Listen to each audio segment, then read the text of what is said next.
And games are only 5 minutes, so nothing to lose. xQcl.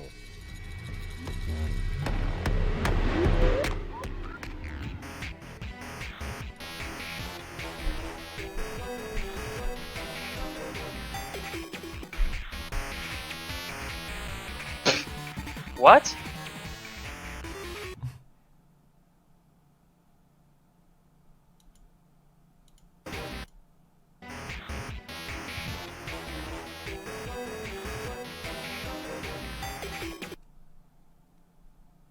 I don't get it.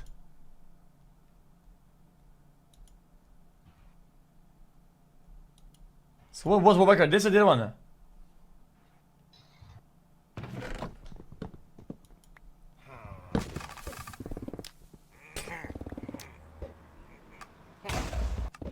Yes, sir.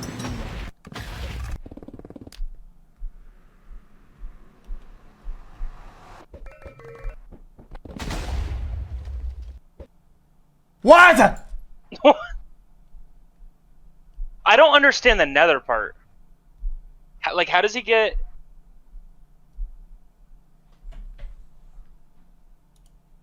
I'm so confused. Jesus, dude. This part I don't understand. Like, This is you when you're jerking off downstairs and your parents say they're about to pull up.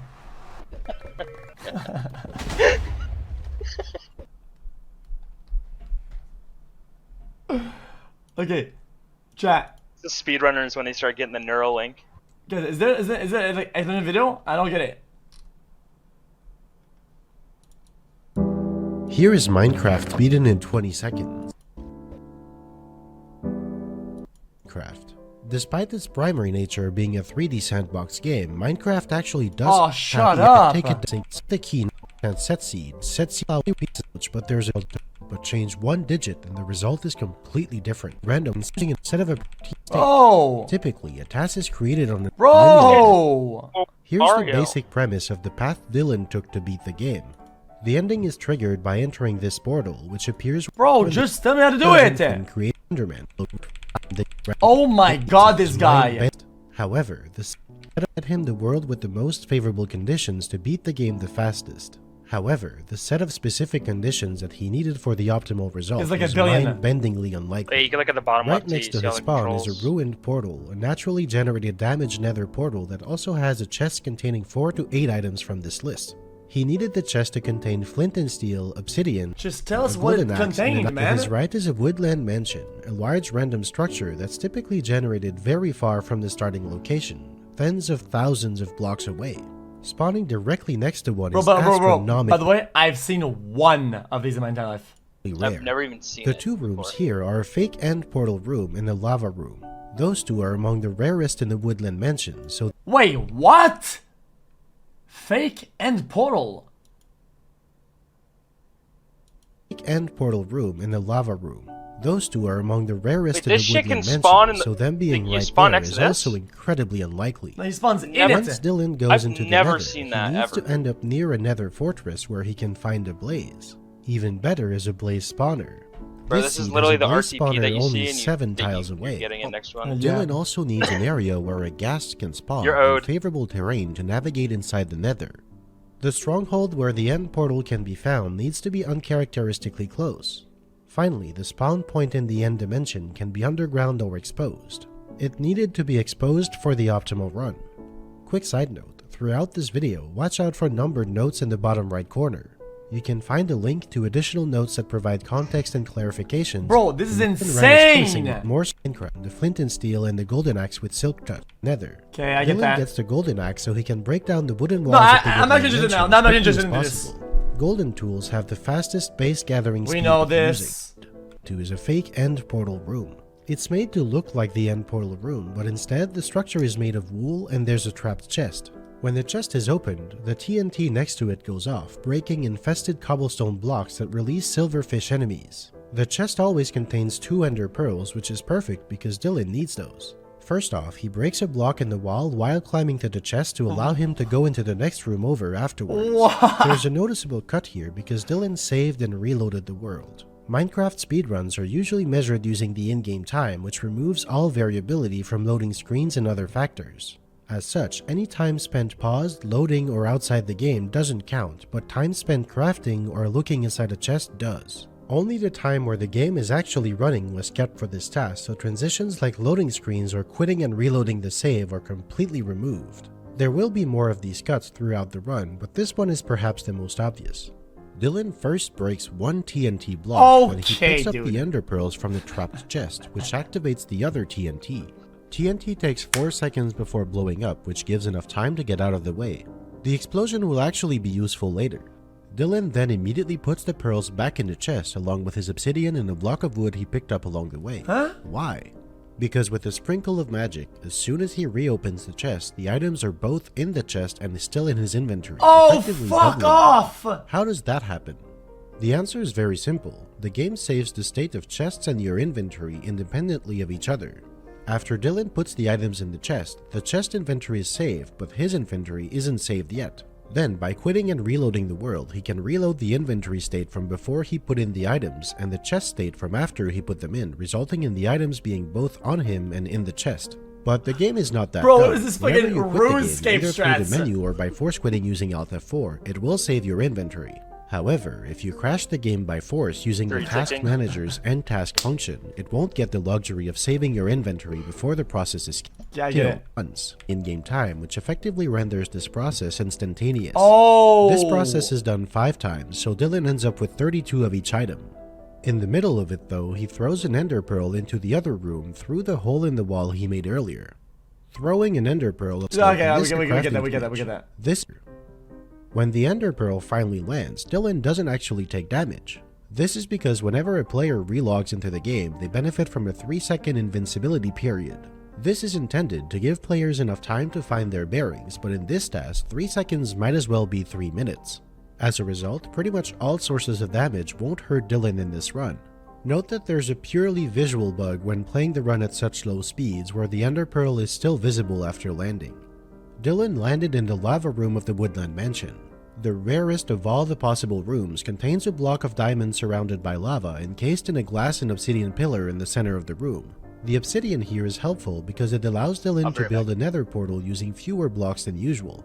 However, when building the portal, he's limited in how fast he can build it. Regardless of the visual frame rate, Minecraft has a fixed tick rate of 20 game updates per second. That's so this means low. Dylan can't do more than a single meaningful action, a single like player placing game, a block or using an item, is running every on 20 1/20th of a second. As soon as the portal is lit up, Dylan now needs to wait. That's to dog be taken shit. into the Nether, the player needs to stand in the portal for 4 seconds. If they step out for any length of time, this timer resets. In the meantime, he harvests a block of glass which he'll need to defeat the Ender Dragon in a creative way later in this run. Blocks of glass can only be obtained in enchantment for it with a villager, and harvesting it from sand, a furnace in 10 seconds, trading emeralds for it with a villager, and harvesting it from this very room using a tool with a silk touch enchantment. Otherwise, it would simply as a glass pane with silk to work on building a second nether portal, this one against the wall of the fake end portal room. Doesn't care that it never spends any from earlier, which gets flung at the wall. Did you forget about the TNT from earlier? Well, it just blew up the wall. The chest and the TNT blocks were sitting on a ring of green wool which gets flung in the explosion. This is why Dylan created a second portal here so that he could stand in the path of those wool blocks and catch them. He places the crafting table and gets to work. First, he makes planks out of his wood blocks so he can craft the rest of the items. Then he makes 2 chests and more crafting tables. Finally, he makes 4 beds with the 12 blocks of wool he just collected, and he reorganizes his inventory while the rest of the 4-second timer plays out. Thanks for the laughs and the good times, xQc. Dylan finally lands in the Nether. First order of business is throwing an ender pearl for future teleportation. Second order of business is placing a bed to take a well-deserved nap. But as soon as he tries to slide under the covers, the bed explodes. This is actually not a bug, it's a feature. If you don't believe me, if you die from a bed explosion, you get the message "player was killed by intentional game design." Normally in Minecraft, sleeping in a bed skips the rest of the night until it's daytime.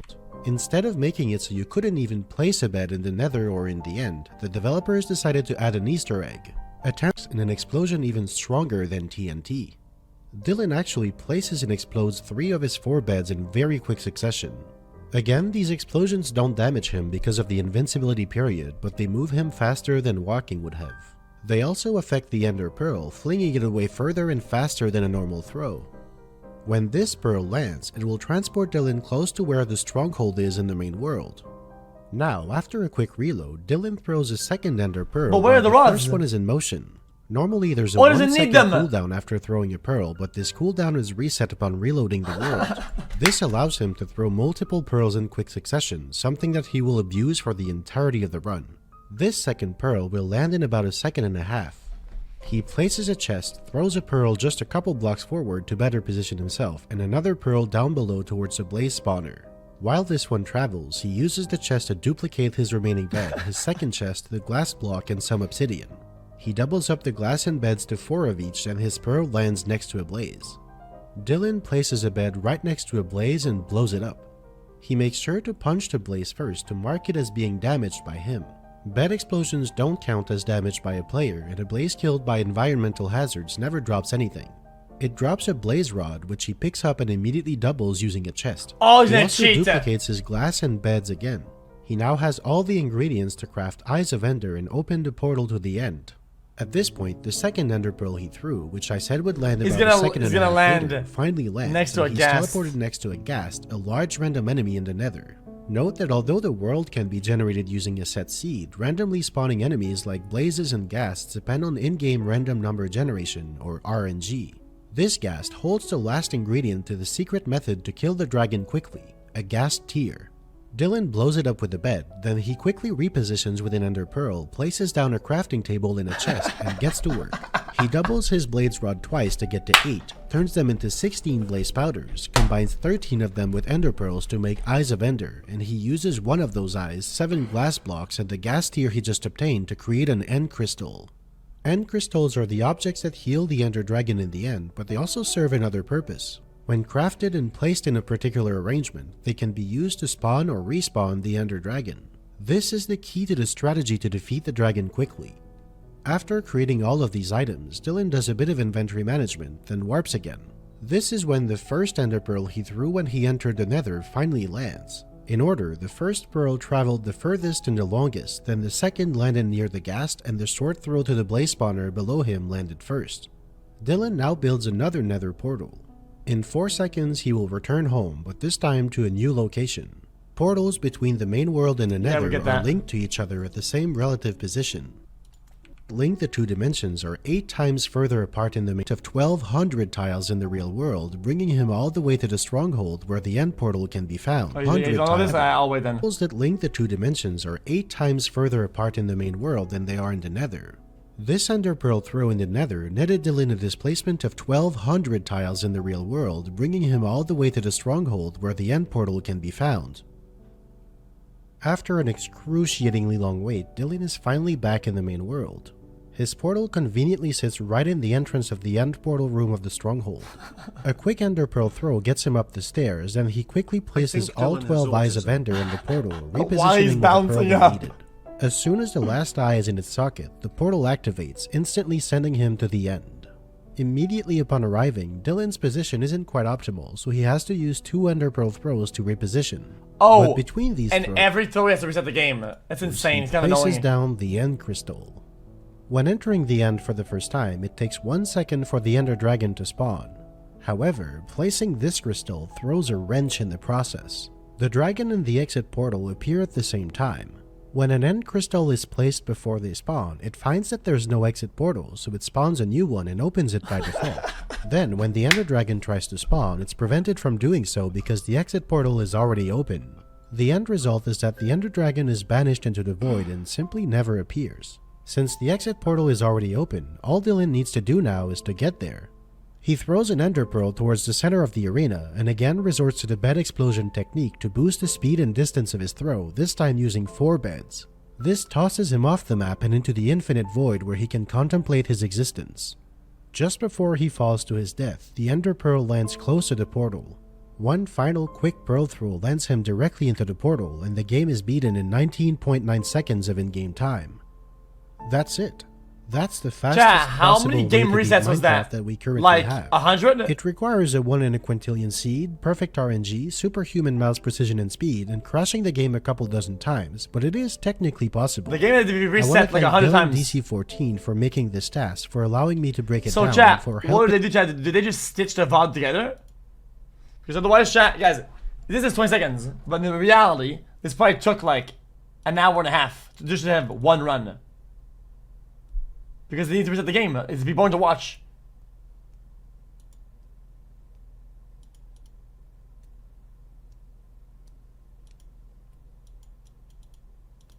She-e-e-e-ish.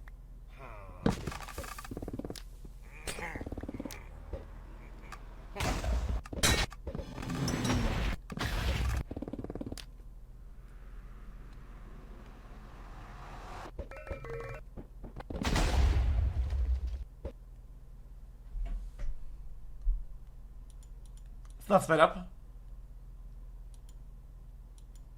Well, it's not sped up at all. This is normal speed.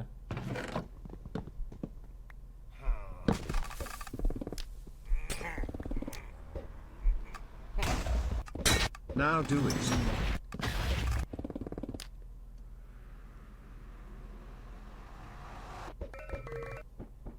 I mean, I've always been impressed by tasks, to be honest though. I think tasks are really fun to watch in all games. Bro, Taz is wicked. Dude, because, dude, I just feel like there needs to be a brain to tell what, dude, you need to have a really smart human to code what make it do. Right? Right? In order for the thing to know what to do, something has to code it. And there's so many strategies they could use. It's optimized. I like anything that is optimized in life. Okay?